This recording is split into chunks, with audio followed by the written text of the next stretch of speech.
Alright, narito tayo sa may Dapitan Street, corner Canlaon,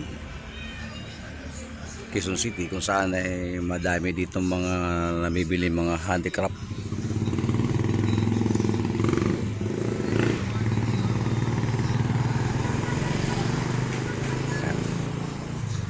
Yung nais yung bumili ng handicraft, dito lang kayo pumunta sa may Dapitan Street, corner Canlaon.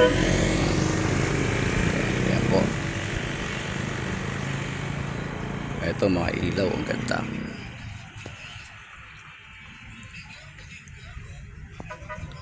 Yan, dito lang yan sa may Canlaon, corner Dapitan.